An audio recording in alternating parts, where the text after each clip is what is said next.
E aqui no nosso programa estamos recebendo a doutora Francisca Skoralik, médica geriatra, e também o doutor Vladimir Kumer, médico neurologista, e vamos entender quais são as particularidades da dengue quando essa doença acomete os idosos. Doutora Francisca, tudo bem? Boa tarde. Tudo bem, boa tarde, Bruno. Prazer estar aqui com você. Doutor Vladimir, tudo bem? Boa tarde. Boa tarde, Bruno. Boa tarde. Pois é, gente, a gente vive aqui em Joinville um surto da doença, né? Cada vez mais os casos de dengue crescendo. E é uma doença que judia muito, né? E eu fico imaginando nos idosos como é essa situação. Então eu pergunto para vocês, né? Quais são os cuidados e quais são as particularidades quando a dengue chega nos idosos também? Bom, acho que antes de falar especificamente dos idosos, vale a pena a gente dar uma pincelada, né? Claro. No que é a dengue. Uhum. A gente sabe que a dengue é uma doença causada por um vírus, um vírus que tem 4 tipos principais, né? Hoje no Brasil a gente tem como circulação os tipos 1 e 2 nessa epidemia atual como principais vírus, né? É uma doença que precisa de um mosquito para completar o seu ciclo, então ela não se transmite de uma pessoa diretamente a outra, mas ela precisa desse intermediário que é o mosquito, geralmente da espécie do Aedes aegypti, né? Que é um mosquito que se adaptou muito bem aos centros urbanos e ele então fecha esse ciclo da doença picando uma pessoa que está com o vírus na circulação sanguínea. A fêmea do mosquito precisa desse sangue para poder amadurecer os seus ovos para as novas larvas de mosquito. Então ela vai para um próximo alvo e pica essa próxima pessoa que não tem o vírus e transmite o vírus que ela está daquela primeira picada, né? E assim se completa o ciclo da dengue. Ela é uma bola de neve, né? Que quanto mais pessoas infectadas, maior a chance do próximo ser infectado, porque o número de vírus circulantes aumenta muito, né? Então é uma doença que hoje tem como prevenção a vacina. A vacina hoje ainda é limitado às crianças e adultos jovens até 60 anos. A gente ainda não tem muitos estudos na população idosa, por isso que a opção do nosso Ministério da Saúde foi por não liberar a vacina ainda para acima de 60 anos, exatamente por falta de dados suficientes nessa população. E a prevenção hoje que nos resta maior é evitar com que esse mosquito circule e prolifere, né? Então, essa talvez seja o que esteja ao nosso alcance, até que a gente tenha uma vacina com abrangência maior em todas as idades e com doses suficientes para todo mundo, né? Quando a gente fala de evitar que o mosquito se prolifere, é sempre aquele anúncio, né? Aquela informação que a gente traz aqui na CBN quase que diariamente. Cuidar com recipientes que possam armazenar água, né? Não deixar água parada. Mas não basta a gente fazer a nossa parte se o vizinho não fizer. O mosquito sobe por cima do muro e, né? Enfim, né? Ele pode chegar na sua residência também. E aí, dentro dessa questão, o repelente também é um auxílio muito grande, né? Ajuda bastante. Boa lembrança, né? Boa lembrança.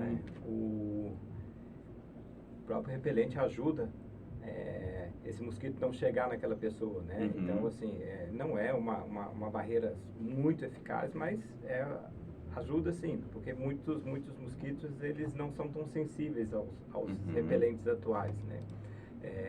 Mas eu acho que foi uma ótima lembrança. O repelente também é uma barreira de segurança, bem como roupas um pouco mais longas, né? Apesar de que no nosso calor é muito difícil da gente utilizá-las ali no dia a dia. Mas acredito que é uma ótima ideia, ótima lembrança aí sua do repelente. Doutora Francisca, né, a partir de um diagnóstico de dengue em um idoso e normalmente possuindo algumas comorbidades, né? Quais são os cuidados, quais são as orientações da doutora Francisca Skoralik, por gentileza? Eu acho que aquela primeira colocação sua das particularidades vai ser interessante a gente comentar, porque o Vladimir já falou uma questão particular do idoso que, infelizmente, a vacina não foi aprovada, né? A princípio, para pessoas acima de 60 anos. Então, a gente já tem um recurso a menos, né?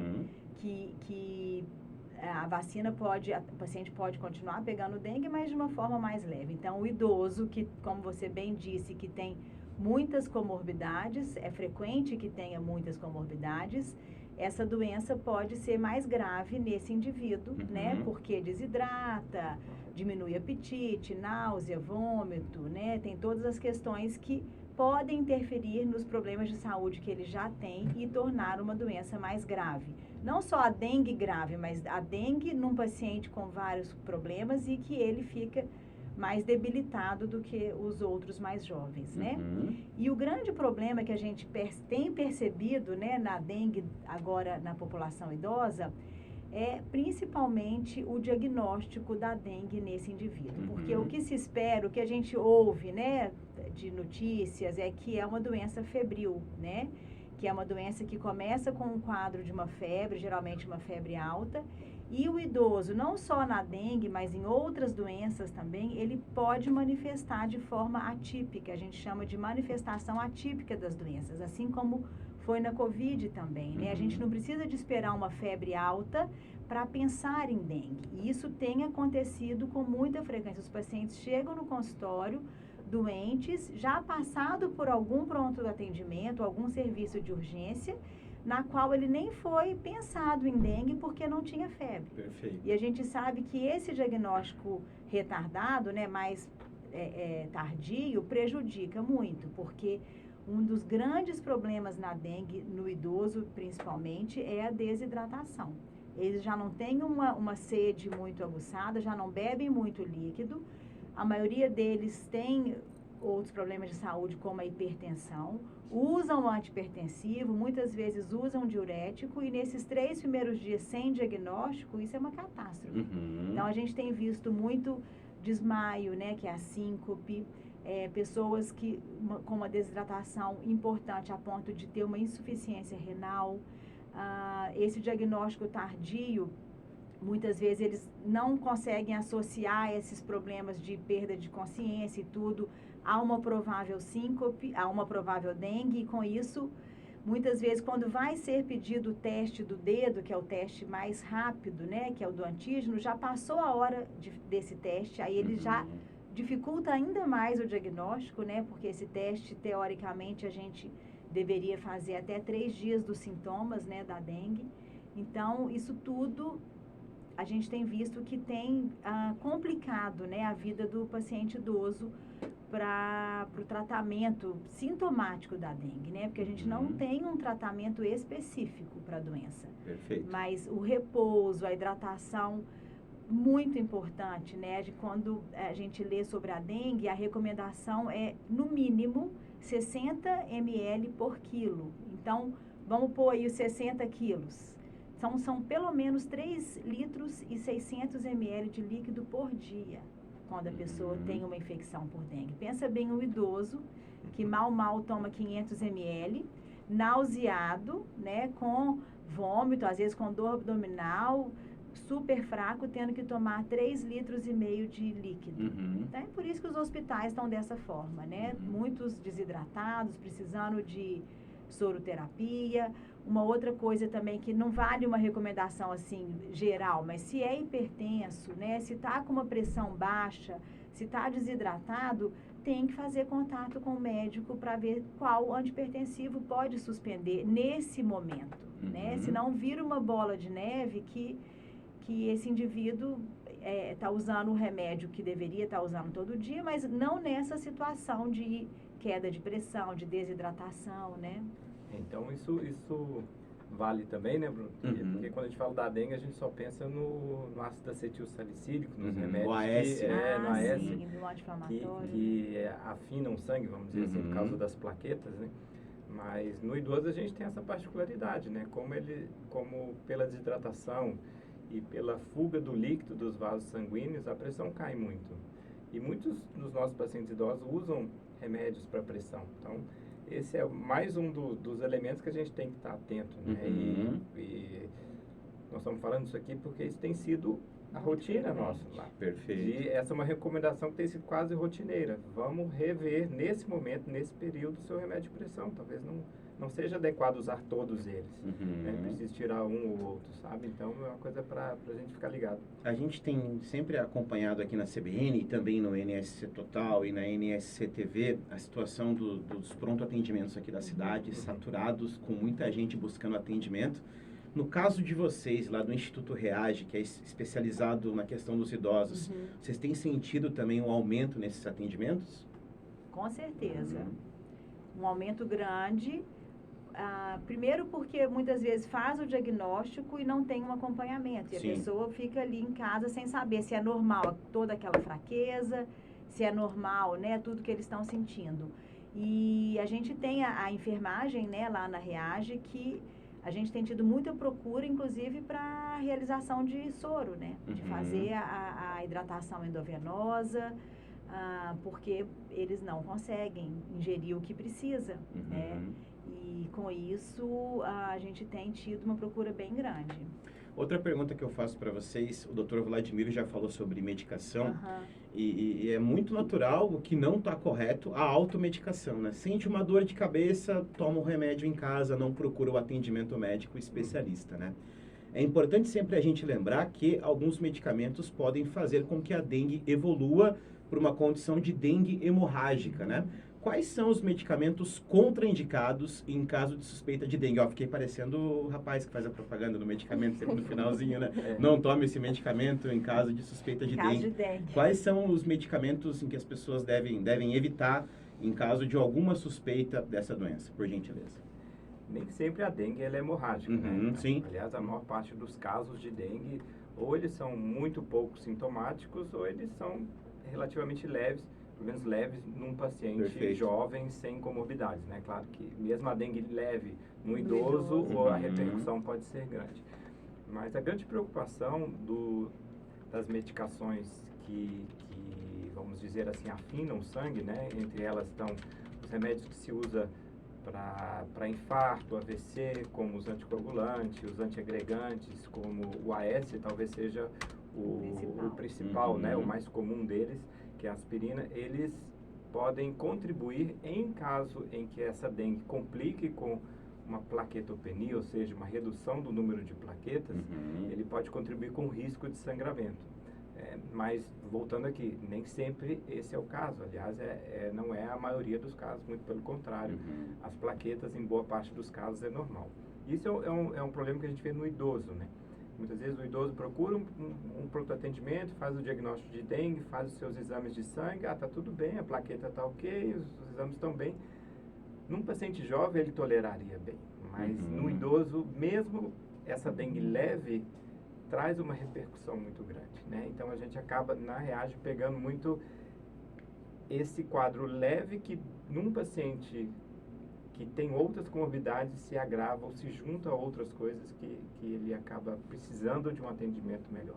E é bom lembrar também que tem muitos remédios que tem o AS na composição, que são esses com nomes farmacêuticos qualquer, né? Nome comercial, Isso, né? esses remédios para enxaqueca, né? Remédios para dor de cabeça, remédio para dor no corpo, que eles sentem muito.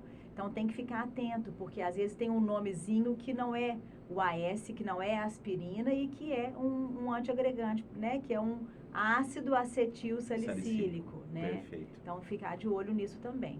Muita gente diz que o mosquito costuma picar nas primeiras horas do dia e nas últimas horas da tarde, né? Começo do dia e no final da tarde. Isso é verdade? Olha, esse mosquito ele está muito adaptado, né? Ele conseguiu uma adaptação muito grande dentro das cidades, né? Eu não sou um expert em mosquitologia, mas eu acho que isso provavelmente hoje, eu diria, na minha opinião, que é muito mais uma lenda urbana. Uma lenda urbana, perfeito. A gente tem que se proteger em todos os momentos. Pode até ser, mas por que não ficar atento à noite também, né? Exatamente, né? Exatamente. Eu não me fiaria nessa informação. Perfeito. Então, sempre aquela recomendação, né, gente? Água parada é criadouro para mosquito Aedes aegypti. Pode ser uma tampinha de refrigerante ou pode ser um balde gigante, né? Ele consegue se adaptar e colocar os seus ovos, seja em qualquer tipo de espaço, né, gente? Impressionante, como ele é rápido. Como ele é rápido, né? Uma outra pergunta que eu faço para vocês como especialistas em saúde, né? Se vocês acreditam que esse método que está sendo feito aqui em Joinville pode, de repente, auxiliar, que é o método Wolbachia, né? Já ouviram falar a respeito disso? De você contaminar o mosquito com uma bactéria e aí para esse mosquito, na hora de picar, ele não transmitir o vírus. Esse corte na transmissão do vírus na hora de passar do mosquito para o ser humano, isso pode auxiliar, de repente, lá na frente, a médio e longo prazo, a gente ter uma diminuição de casos também nesse sentido? Deixar a Francisca falar. Tem sido estudado, né? Eu acho que Joinville está sendo uma... Já começou aqui? Eu acabei que... Já começou, mas teremos resultados apenas daqui... Então, é uma bactéria que impede que o vírus... que o mosquito se infecte pelo vírus e ele também parece que diminui a vida do mosquito, né? Então, seria maravilhoso matar esse mosquito antes da hora e não deixar que ele se infecte, porque o mosquito tem que estar infectado com o vírus para passar para o ser humano, né?